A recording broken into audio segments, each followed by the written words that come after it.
Thank you. We have a special presentation provided by Dr. Melissa Abeyta. So before I give the introductions for Dr. Abeyta, I just want to include some house rules and just provide some information for everyone. So if everyone could please provide the questions in the chat. This way, our other facilitator can also work on those questions with Dr. Abeyta. That would be really helpful. Our guest speaker today does not mind if you have questions during the presentation or after. So she's okay with either or, okay?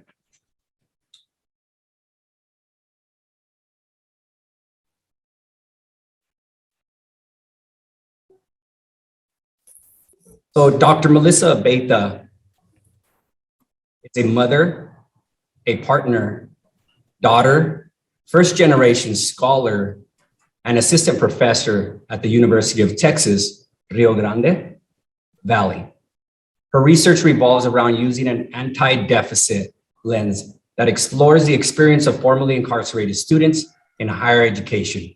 She serves as the inaugural co-chair for the NASPA, formerly incarcerated students and system-impacted families knowledge community. Prior to her transition to the profession, right? She worked in the student affairs in various roles, both at community colleges and four-year institutions. Thank you, Dr. Abeyta. I will now transfer that over to you. Thank you. Thank you so much for that introduction. The PowerPoint when it's ready, Kari. So thank you for all being here today. I would like to say I'm Dr. Melissa Abeyta. My pronouns are she, her, doctora. I wanted to mention that I am what's the word? Of course, as maybe right now we're all working remotely, but I want to thank Homeboy Industries in Los Angeles for currently hosting me. So if there's any background noise, that is what you hear. So I apologize for any background noise that may occur during the presentation. So today I want to discuss a study that I conducted about the experiences of formerly incarcerated Latino men through carceral consciousness. The next slide, please. And so first I'd like to begin with the land acknowledgement. Thank you. So as we gather virtually to engage in knowledge sharing, discourse, and disruption of the land that we currently known as California, we acknowledge the native lands that we have habited this land for centuries and that we are on ancestral territories of the indigenous people, including the Kumeyaay, which is San Diego, where I was initially supposed to present from, and currently the Tonga, the Los Angeles lands, and the Coots and Manche native communities from where many of you are all at Fresno area. So whose care and keeping of these lands allow us to be here today. So we want to acknowledge the sovereignty of these nations. Next slide, please. As a brief introduction, Latino males are traditionally not going into higher education, but we saw that they were entering the workforce, military, and are being institutionalized. So we wanted to kind of take a deeper look at where are Latino men going, and studies by Sands and Padwan have tell us that.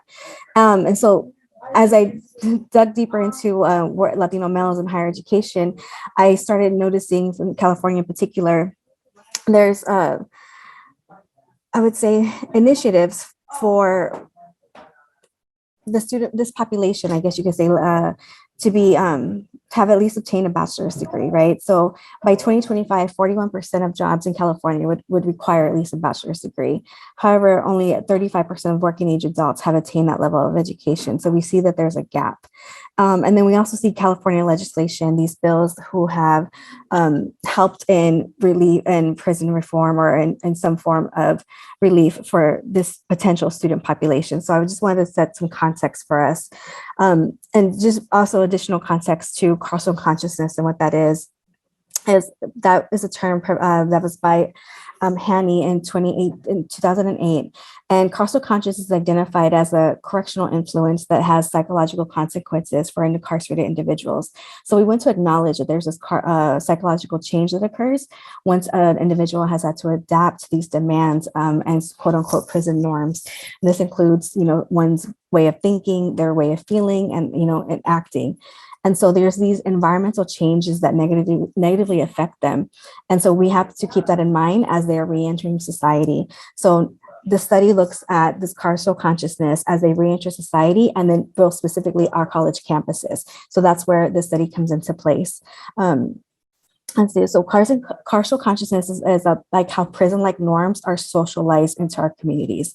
And so as these students transition through these multiple institutions, the carceral system and the educational system, we want to acknowledge that there's a carceral knowledge and experience that these students bring with them to our campuses. And so these are described as interactions that they may have with their classmates or with their faculty and staff. And these are socially different from quote unquote traditional experiences the student may have. The next slide, please. And so the significance of the study is I like to break down in 3 parts. One is the incarceration rates of Latino men, in particular to California, is that 60% of the California prison population are Latino males between the age of 18 and 34. And this is a prime traditional age for attending college. So we want to acknowledge that a lot of the college going potential population for Latino men are in California prisons. So that's where the disparities began to come into play. Then the recidivism rate. So recidivism is the return to prison rate.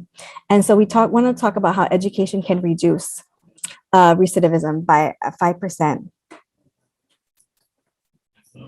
And as high as to 43%. So we acknowledge that by individuals who participate in higher education after release can further reduce recidivism rates. However, that's also complicated with the effects of incarceration, right? So Latino men have been disproportionately impacted by mass incarceration, not only in the nation, but in California. And so the lack of educational access results in these serious consequences for the Latinx community, their socioeconomic status, social mobility, work for gains, and civil and political engagement. Next slide. So this question that guided the study is how has mass incarceration, excuse the typo there, has shaped formerly incarcerated Latino men's identity as a college student. Next slide. And so I want to acknowledge that a lot of my work is set with this anti-deficit lens, right? I argue that these students come to our campus with carceral capital, which I'll just explain a little bit later. But the frameworks that guided the study is this anti-deficit achievement framework, saying that we want to look at essentially the positive aspects that these individuals have on our campus. That in combination with critical race theory as a lens, Bronfenbrenner's ecological systems, which identifies how a student moves through their campus community, how they interact with their families and their social networks. And then Yosel's community culture wealth, where she says that students come to campus with multiple community culture wealths, whether it's linguistic, resistance, familial, that students possess, students of color in particular possess these wealths, for their community. And so I take that a little further and I say that, well, formerly incarcerated students come to our campuses with this carceral capital, right? So that their experiences from the carceral system, while they may have had the psychological change through carceral consciousness, they also bring that capital with them on campus so that they're able to navigate our college campuses. Next slide, please. And so this was a qualitative study. The previous slide. Thank you. So this was a qualitative study where I talked to 10 formerly incarcerated students throughout the state of California. So they were in Northern, Central, and Southern California. I used purposeful and snowball sampling for my recruitment. The students had a consent form. I obtained their demographic information, and we had 60 to 90 minute semi-structured interviews. See. The average participant was 34 and a half years old. They identified as Chicano, Mexican American, Central American, and Mexican. Their length in college enrollment from their community college varied from their first semester to 4 years. Half of the participants were incarcerated for more than 12 years. The longest of incarceration rate was 28 and a half years. And then the rest of the length of incarceration varied from 6 months to 6 years. The participants were mostly incarcerated at state institutions, and at least one disclosed that they were part of an executive order by Governor Schwarzenegger that temporarily housed California individuals in private correctional facilities in other states. And so this was known as the out of state contract beds. And that's where people were serving their California prison sentences outside of the state, such as Mississippi and Oklahoma. And what that does is that creates a barrier for those students who come back to California, which is their home, and they apply for financial aid and are impacted by potentially being an out-of-state student. Additionally, one participant was enrolled as an in-prison education program as part of the Student Success Act of 2012, SB 1456, and that which we know, well, which we may not know, but it previously restricted California community colleges in offering programs to currently incarcerated students. And their majors varied from civil engineering to fire science to business administration. And all the participants had a desire to obtain at least a bachelor's degree and mostly aspired to attend graduate school. And I wanted to also share that their average GPA was a 3.5. Next slide, please. So as we get into the findings, the students described feeling stereotyped. They described maybe feeling stigmatized in their community colleges through various interactions and in their classrooms, through interactions specifically with other students. And this was an exchange that they had with their peers. So the first one, I'm using in vivo codes for this. It's like a sign of respect. So that's where that finding would be the carceral consciousness. Actually, we'll go into these rows specifically. The next slide, please.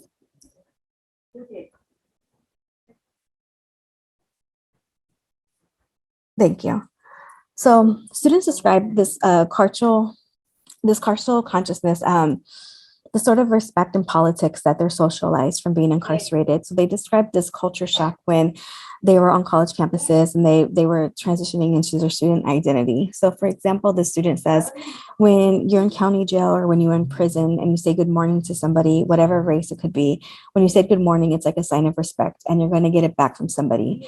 Being here is just different. When I got out, it was different because I felt like I had been institutionalized on a lot of things. So he realizes that socially, there was a big difference from the social norms that he was used to in prison, right? Like in a college setting, it's very individualized. Maybe there's not this quote unquote sign of respect, or it's just, everyone is just to themselves and, on their phones. So it was a different environment and a complete culture shock that he was experiencing. So this is an example of carceral consciousness that our students we may see that they have on college campuses. The next slide, please. So this one, students also shared their experiences of dealing with the shame of being formerly incarcerated and feeling stigmatized by the campus community. So I had one student share a story about when he was in science class with another formerly incarcerated student. The classmate was discussing recent legislation and had passed in favor of formerly incarcerated students. And the participant said that the professor overheard enough of the conversation to gather that they were both formerly incarcerated students and then began treating them differently. So from that experience, he shared this quote. He says, "Don't treat us like the plague. We're in school to better ourselves and to give our families a better life. I'm not there to rob my professors. I'm not there to rob other students. I'm there to better myself. I know I've done these things, but it's like they look at it, once a criminal, always a criminal." So here he's describing that they acknowledge this, like there's a stereotype and the stigma that they feel, and it's blatant for them, it's obvious for them, but that they are there like other students to better themselves with an education, and they're not there for any potential criminal activity, quote unquote. The next slide, please. So I argue that formerly incarcerated Latino students experience, feeling stigmatized, they have carceral consciousness. However, as they are on our college campuses, their experience is also in developing this student identity, right? And that's shown through this carceral capital. So one student says, I used to be a gang member, but now my main focus is education. And so that illustrates this detachment of their former identity through their past experiences. And it's given them a unique perspective of student life. And this student shares a similar experience for himself. He describes how the recent reform in California legislation allowed him to be released from being incarcerated and to have a second chance at life. So he says, I think another thing I've learned is that I have a very powerful story, and there's a story of redemption there for me, because I was the kid that was locked up and thrown away the key with 2 life sentences. But because of the laws that passed, like SB 260 and SB 261, they actually gave me a chance to come home. I was not supposed to come home again. I was supposed to live and die in prison. But being that I'm here now and the laws changed, it gave me this opportunity. I'm actually capitalizing on that, and I'm using my story to kind of push the paradigm forward. So this student was the one that was incarcerated for 20 and a half years, I believe.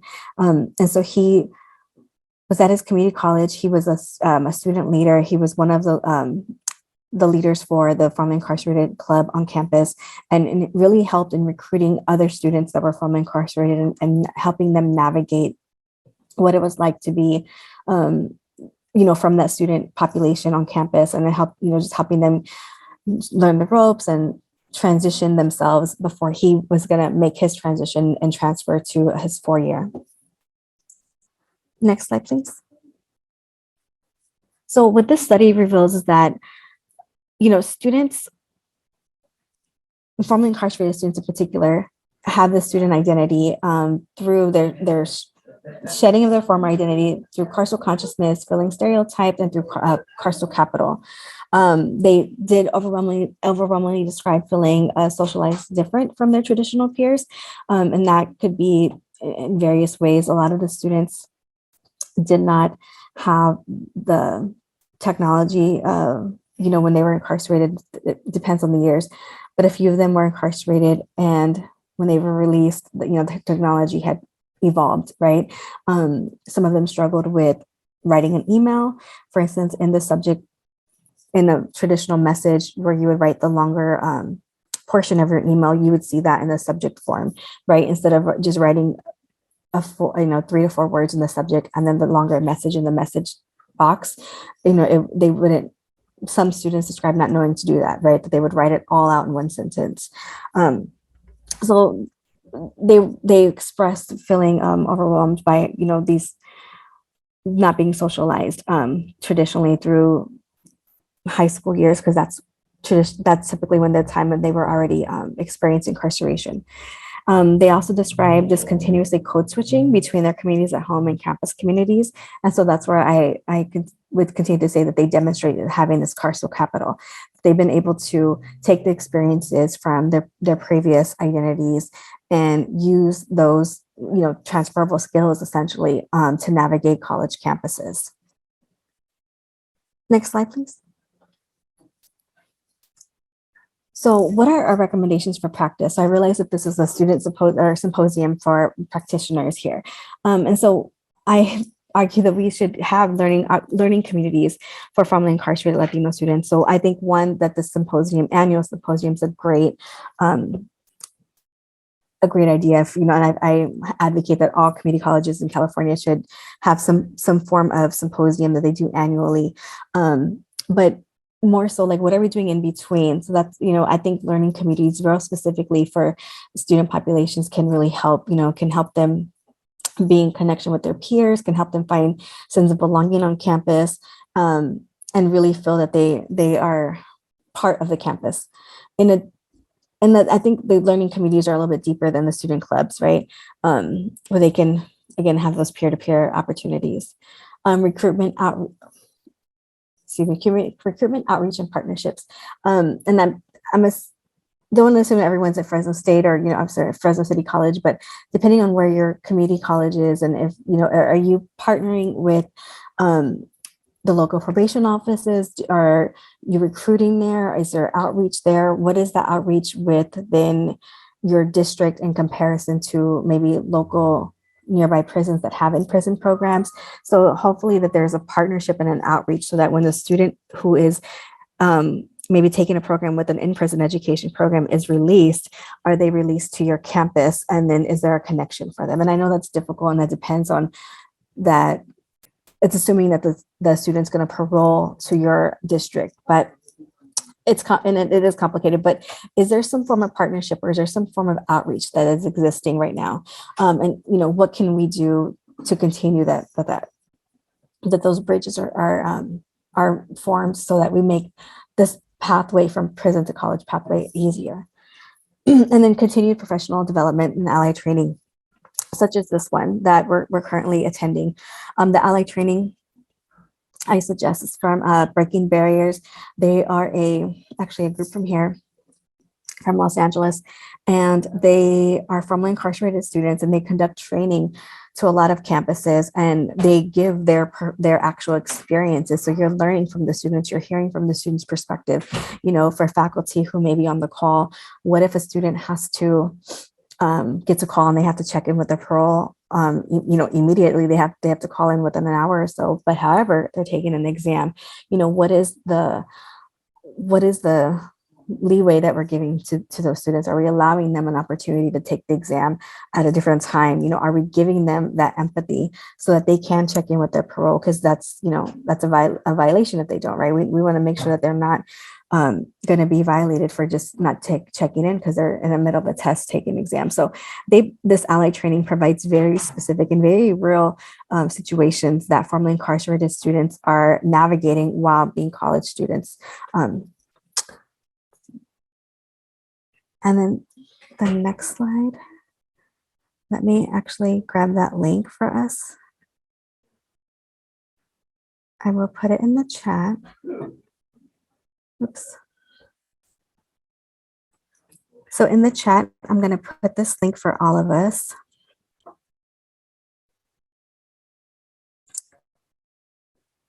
And then you all could click on the link there. And it's a Jamboard for us to have an engagement time.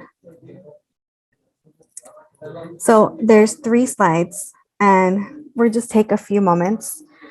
The first one is, what are your initial reflections from the presentation? The first question. The second question is, how are you disseminating information about the student population in your current role? And then the third question is, discuss 3 ways your campus can engage with informally incarcerated students. So we will take maybe about 5 minutes.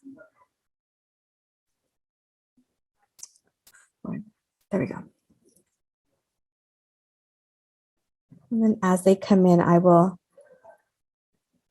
facilitate for us.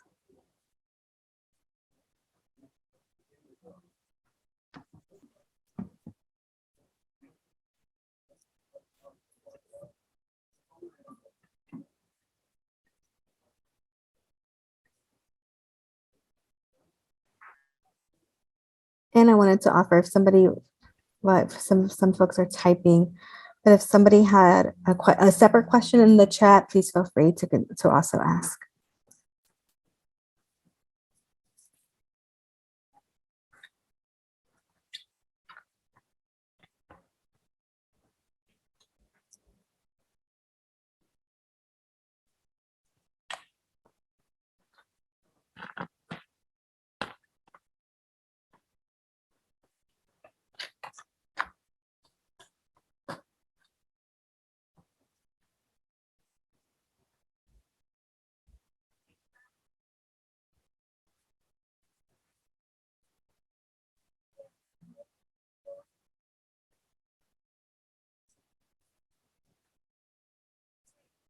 So as you all are typing them in, I'm gonna read some of them. So the first one is, discuss 3 ways your campus can engage in formerly incarcerated student. This person said, 1, make it a priority to outreach the student population since we currently don't. So that would absolutely be a great priority, is to actually find them, right? So maybe attend some of these parole workshops where when an individual is released from incarceration, they must attend to gain knowledge, community resources, and that's definitely an outreach point for community colleges, right, where we can start attending the meetings, get relationships with the people that run them from the Department of Correction side, or maybe the local sheriff's department, whoever the case may be. Is to the first step is to create that relationship with them and then begin to attend. Second was creating partnerships within our campus and our community, and then to third, ally training. As far as creating partnerships with your campus community, and it's absolutely finding out also who maybe is system impacted, right? Do you have a front, like I failed to mention that I have family members that are currently informally incarcerated, so that I identify as system impacted. So I'm pretty sure with mass incarceration has impacted a lot of our communities. How are we system impacted? And you don't have to be system impacted to be an ally, right? You could just want to help this population. So how do you identify your allies on campus to start helping to reach this population? That's a good point.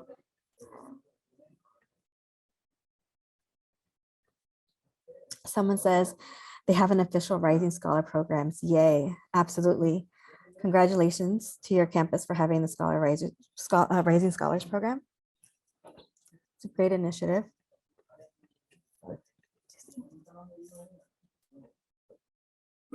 The second question. So as a tutoring coordinator, we focus on how to engage in conversations with such student populations and training. We want to make sure we are all inclusive to our students. Yes, I often compare the student population group to our veteran group, right? In this comment, I think of PTSD, and I'm thinking of when we're engaging with a student, we really don't know what may be a trigger for them or whatnot. So I think in how to engage in conversations with student populations is very important, right? When want to make sure that we're moving with empathy, I guess you could call it. And also maybe creating that handoff, that warm handoff. So a lot of in training with veteran students, they suggest that you do a warm handoff. You literally will, instead of saying, oh, the building's right over there, and you point to where they need to go, that you walk them over to it, right? The studies will tell you that veterans will, if you just point, they won't go to the building, they'll leave campus. And so we make that same suggestion with formerly incarcerated students, is to make that introduction for them, help them feel comfortable, and do a warm handoff. Another comment is Fresno Community College Rising Scholars reaches out and advocates for our students and partners with other agencies to make sure we provide a warm handoff, there you go, and support our students. That's perfect. Another one says bringing the student population to the center of grad school projects and papers, etc. Absolutely. I will say that while I was in my graduate program, definitely in my cohort and the cohorts above me, there was nobody that was really focused on the student population. It was very rare. So as far as with the Latino men specifically, I'm the first one in California to have published from this. Not that that's the point, but of focusing on this topic, but it's definitely continuing to, we want to continue to have folks center this work and to talk about it so that we can continue to normalize it. Fresno Community College Rising Scholars also uses social media platforms to engage with our community and other advocates. That's a great way, absolutely, to continue to normalize it, right? I also like to say that the student population is, which I think Fresno City College does very well, they're already on our campuses. We already know that, right? The student population is already here. So how are we going to serve them? So let's focus on the servingness of that. Another comment was, we try to provide job opportunities across the campus for such students. The ability to connect with and relate to others is powerful. Yes, so employment is a huge barrier for formerly incarcerated individuals. So what is your campus doing to hire them as student workers? And then more so, how are we hiring them as staff? We know that there's employment barriers that this population faces, which is part of the recidivism issues, right? So what are the barriers that are in HR that we can remove so that we can hire from incarcerated students and individuals. That's a great comment. Reflections from this presentation comments is, as a graduate student, this is the population we haven't discussed nearly enough about, and is why I'm so interested in the info training. Love your presentations. Thank you for being here, and thank you for that comment. Absolutely. We just have to continue to discuss the student population and pushing the narrative forward. Another comment says, we need to treat all students with respect and dignity. They are coming to us to get on the path to improve their lives. Yes, just like, if any student comes to our campus, we want to help them, and we have to identify what barriers that they may face and how can we make that path easier for them.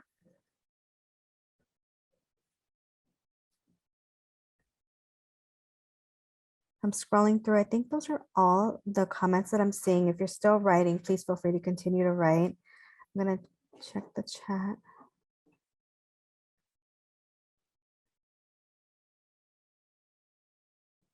And next slide, please. And I just want to provide my contact information. If you had any real specific questions, you can always email me or send me a tweet or Instagram, and I'm happy to provide you with any information. Sorry, I forgot to do a resources slide here, but I do have a resources slide that's available that can give you like the most recent publications, if you needed publications or information on the Breaking Barriers group, to maybe to come to your campus to speak. Another comment, acknowledge that Native folks are also part of this just impacted population. Absolutely. There's even less, I would say, work that's being, I don't even know if there's anyone that's, there has to be someone that's focused on the Native community that are impacted. But as far as even published work, there may not be one that I'm aware of who's doing that work, but absolutely. We have to continue to disaggregate the data,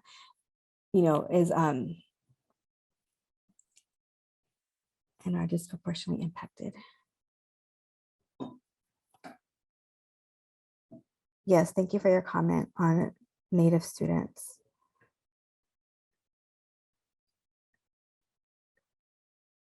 And I think the takeaway too is this is the second annual event for Fresno City College, right? So just one, it's great, and it's a great start, and it's continuing to push the narrative forward and continuing to see how we can check in with our disproportionately impacted like student populations and continue to disaggregate that data. I think that's a lot of the trouble too, that from the correction side, the data is not disaggregated that way. And so, in education, we're starting to sort of used to always disaggregate data, or we're demanding it or asking for it. And so that's where we're seeing the conflict, right? So it's not easily mirrored as to what the corrections are, how their data is disaggregated. It's really not disaggregated at all.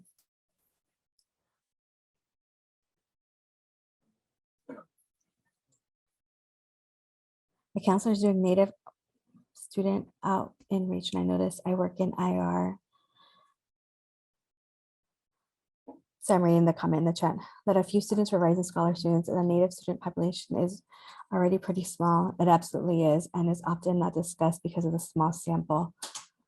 And I think it also depends on the location too.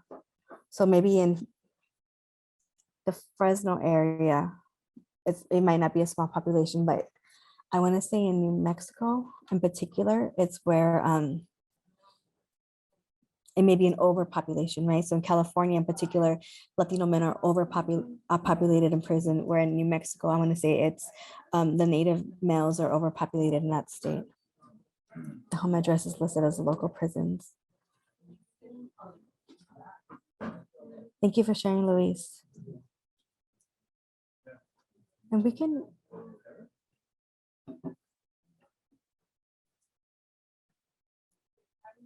thank you for that.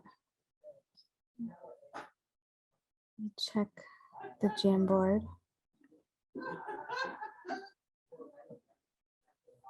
Sorry for the background noise.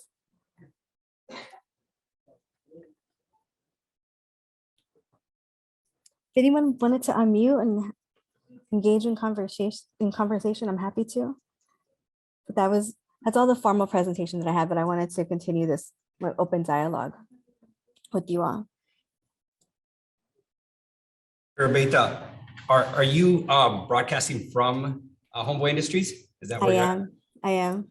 That is an amazing place. I was there a few years back, and I was very I was taken back from just everything that program has to offer. I had talked to Father Boyle there, and it was pretty interesting to see the dynamics of the program and what it has turned out to be. I mean, yes, and how much it's grown. So yeah. I happen to be in California for another conference beginning this evening, and so in San Diego, and they asked me to. We looked at my schedule. I'm like, well, it only works at this time, but I have this presentation, so I'm like, if you don't mind putting me in a back room somewhere with Wi-Fi. But yeah, it's amazing what they've done here and how they started. Homeboy Industries in Los Angeles, it started with just, wanting to give formerly incarcerated individuals jobs, and how it's grown. And it's really a great community. They do tattoo removal on the premises. They have counselors, they have, mental health professionals. They have jobs, they have the bakery. There's a bakery and cafe. And so the portion that I'm at is their education portion, their higher education portion. So right now it's a whole new building that they have. And so it's ran by one of my colegas, who actually, she's also leads the Breaking Barriers network. So that's the connection also, is that she runs the higher education portion. So potential students will come in who are formerly incarcerated, and she helps them get connected to the local community colleges. So she checks where in the Los Angeles area they work, and it's hopefully that there's a connection through the Rising Scholars network and the Rising Scholars coordinator, and she's connecting them to that specific community college.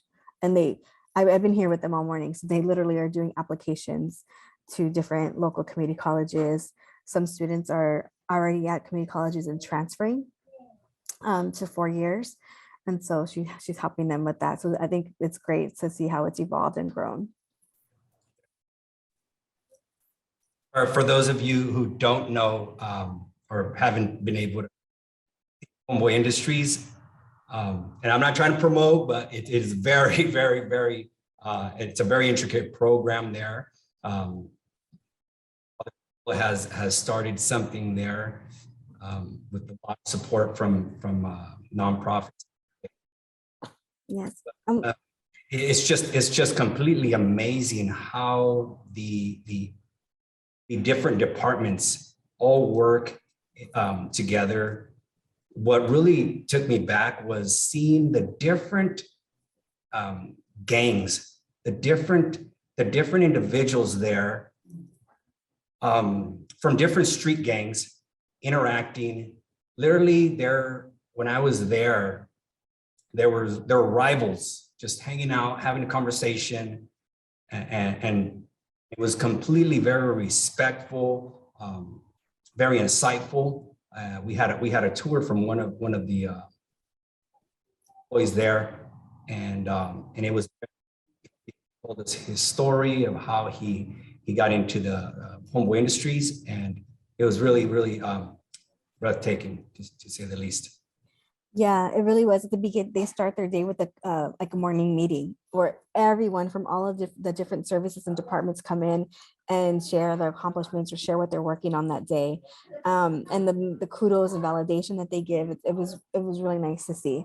It was very different too, because we're so used to academic and our college, and we operate a little differently. So it's been nice to have been in community with them. I want to acknowledge this comment also, what are the initial reflections? They said, interested also on the impact for women that are just as impacted. So that's a huge comment, because I want to highlight women in particular, women of color in particular, who have been formerly incarcerated. There's not a lot of work that's and I say work as far as research goes, that's been published or that's out and documented on that real specific student population. So that's greatly needed for any of the graduate students that are on the call. I will say though, as far as what we do know is that Latina women specifically, unfortunately, are if there was a chart, and there is one that I could see visually, if we look at all formerly incarcerated individuals, disaggregated by ethnicity and gender, Latina women are at the lowest of that. So unfortunately, there's a lot to see, and culturally, we can guess why culturally, and then maybe mothering reasons why they're not persisting in college. That maybe affect that, but there's definitely room for research and knowledge in that space, or like documented research, I guess you could say. But absolutely, I agree. I'm interested in that too.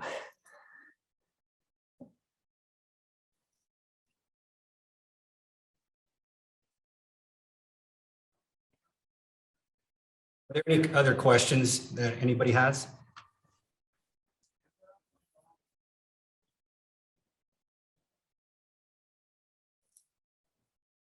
Well, we can continue and wait. Okay.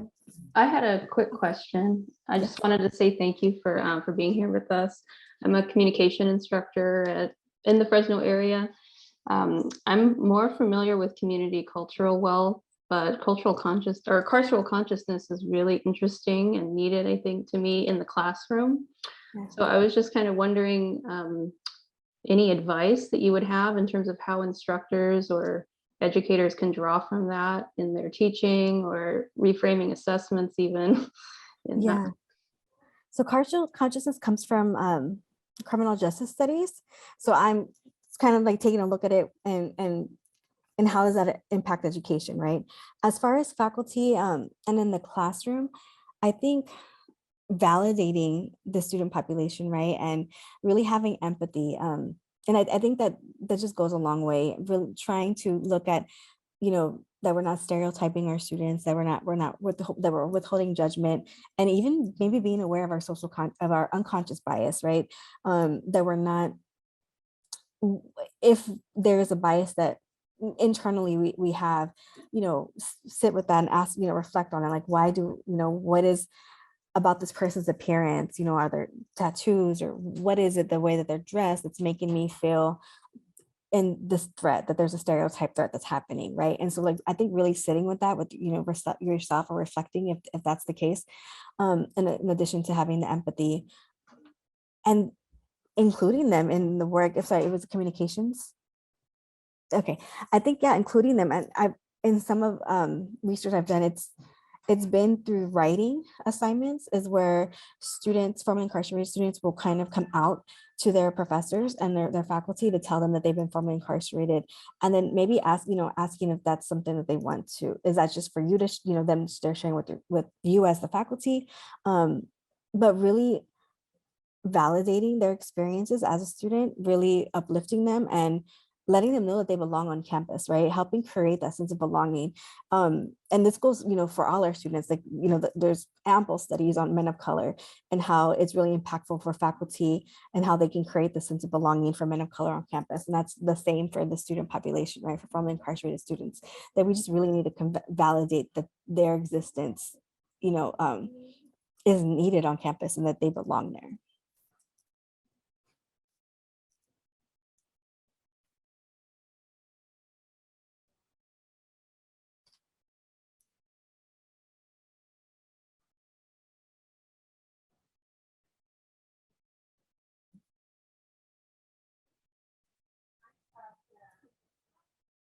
Anybody have any other questions for Dr. Abeyta?